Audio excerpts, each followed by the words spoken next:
I've got some easy and delicious holiday dessert ideas for you in this video just in time for Christmas. I know you won't want to miss it.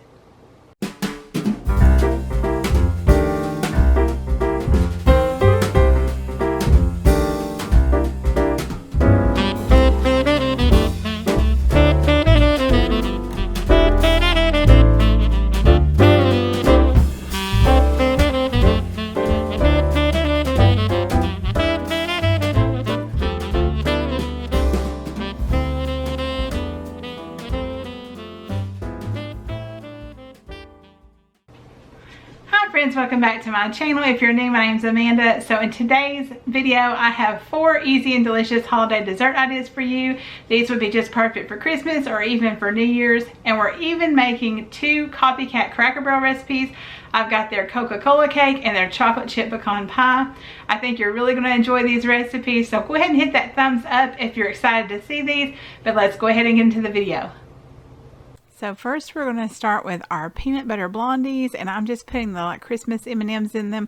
The recipe actually originally called for chocolate chips, but I wanted to make them Christmassy looking, so I used the Christmas M&Ms. I've just got some flour, baking soda, cornstarch, a little bit of salt, all that going in there, the dry ingredients, and just stirring that together really well. And now we're going to get started on our wet ingredients in another bowl, and that is some melted butter. We're going to get it combined really well with peanut butter. The recipe called for crunchy peanut butter, but I just went ahead and used smooth. Most of my family likes smooth better, so that's what I just went ahead and used. But the crunch from the crunchy would be really good in this too, so definitely feel free to use that if you like that as well. And then we're going to go ahead and add in our brown sugar, our eggs, and vanilla, and just mix that really well. Then we'll combine the wet ingredients and the dry ingredients together, and once those are combined, we'll be ready to add in our M&Ms, or if you wanted to use chocolate chips, or really just anything you wanted to add with peanut, whatever would go good with peanut butter for you. But we, like I said, wanted them to look kind of festive. And you just fold those in and get those combined. Now I will say that I really do love this Danish dough whisk for combining batters like this. It really, I feel like does a really good job of especially when you're trying to fold in ingredients and stuff like that. So it's just really handy. There's some things that a regular whisk works better for, but I've found that for a lot of this stuff, it's really nice to have that dough whisk. Now let me know in the comments below kind of what desserts you typically make for Christmas, or do you really not do a whole lot of desserts for Christmas? What do you kind of do on that? We usually always have magic cookie bars. I actually have a video that I put those in already. I'll try to remember to link that down below in case you want those, but I'd say a lot of people have already made those. But that's one of my favorites. And then sometimes we do Coca Cola cake, which is also in this video, or mocha revel cake, which I also have a video for. Now my square baking dish I've just lined with parchment paper. I buttered it beforehand. That kind of helps keep the parchment paper in place. We put our batter in there and topped it with some M&Ms. And we just baked it at 350 degrees for, the recipe says 25 to 30 minutes. I actually had a little trouble with it getting done because I pulled it out around that time and it wasn't quite done and had to put it back in a little bit longer. But it's really kind of almost dense and gooey a little bit in the middle. But that actually made it really good. These were super delicious, so we will definitely make these again. I love Blondies anyways. And this was a super easy recipe to throw together and perfect, with the M&Ms for being Christmassy. So now we're going to get started on our Copycat Cracker Barrel Coca Cola Cake. I don't know if y'all have ever had this cake, but it is so good. I've got some flour and some sugar that I'm mixing in there together. Once we get that mixed together well, we're just going to sit that to the side. And then this cake is a little different than a typical cake, so we're actually going to melt some butter along with a cup of Coke added and some cocoa powder, and then that's going to come up to a boil. Once that's started to boil, we're actually going to pour that into our dry ingredients. And then once we have our dry ingredients and that combined, we're going to go ahead and add in our eggs, some buttermilk, baking soda, and vanilla. Now I didn't have any actual buttermilk on hand, so I actually had some powdered buttermilk, and that worked perfect in this. That's really handy too to keep on hand so that you can just reconstitute it and use it when you need to use buttermilk.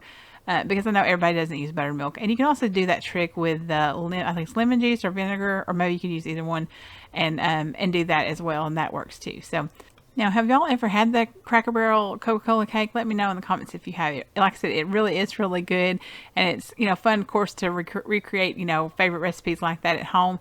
And of course, the chocolate chip pecan pie that I'm making a little later in the video, that's also a Copycat Cracker Barrel recipe. They always have really good desserts, I feel like, around the holidays like that. My husband really misses their chocolate cobbler that they used to have, and they haven't had it in years, but he loved that. So now I've just greased my pan and I'm just pouring my batter into here, and we're going to go ahead and bake that at 350 degrees. This will actually take in a 9x13 pan closer to 40 minutes. Could even be a little longer than that. It took 40 minutes for me, but check it at 40 and then see. If you do a sheet cake pan like it's mentioned in the recipe, it'll actually cook a lot quicker, and it's about 20 to 25 minutes. So now we're starting on our frosting. I've just got some butter, some cocoa, some half and half vanilla, and getting that all good and melted. Now once that melts, we're going to put a pound of confectioner's sugar, and you just want to mix that well and get it really good and combined. If you want to, you could even like kind of sift your powdered sugar beforehand to kind of try to help with lumps. I usually don't do that for something like this because the lumps don't bother me if there's any in there, so it's fine, but you definitely could do that if you'd like. And then once this is, you know, completely combined and ready to pour on our cake, we go ahead and do that. You might want to let the cake cool just a little, but you still want it warm when you put this on here.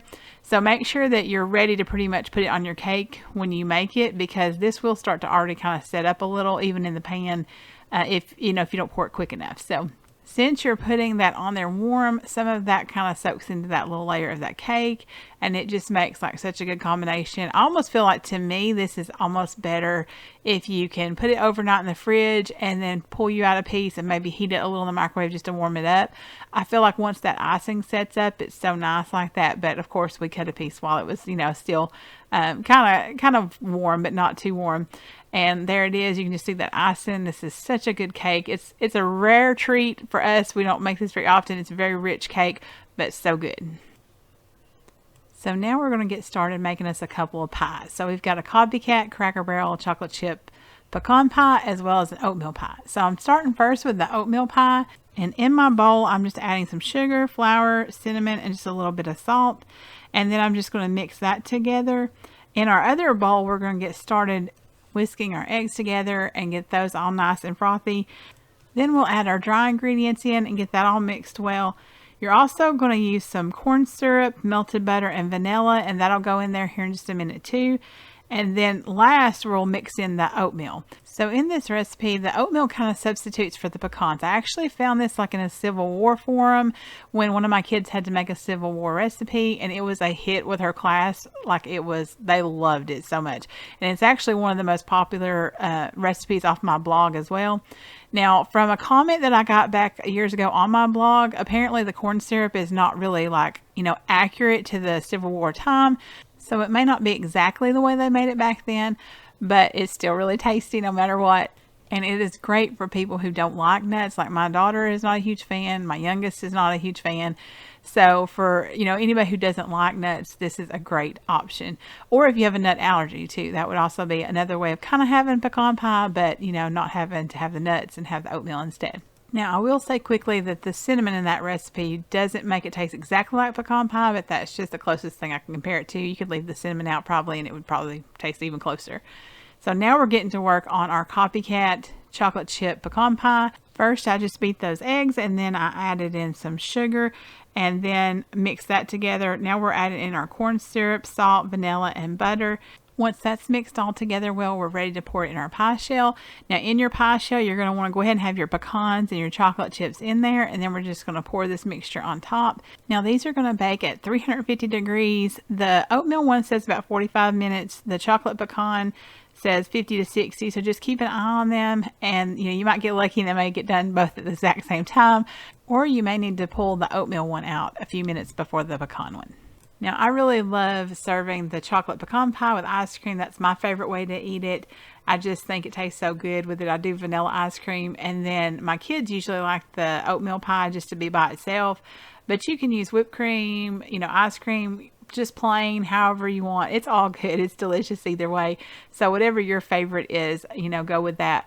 But these were so good. I was really excited to try that Copycat chocolate chip pecan pie because that was like one of my favorites from Cracker Barrel, and that turned out really well. And then of course the oatmeal pie is always good. We've made that several times. I mentioned earlier that I used it for my daughter's Civil War recipe assignment. I actually used it for another one of my kids' Civil War recipe assignments just because it was so very popular. So I really encourage you to try that one too. Thank you so much for joining me today. I hope you've enjoyed this video. If you have, I'd appreciate it if you give me a thumbs up. I hope each of you have a Merry Christmas and a blessed day wherever you are, and I'll see you in the next one.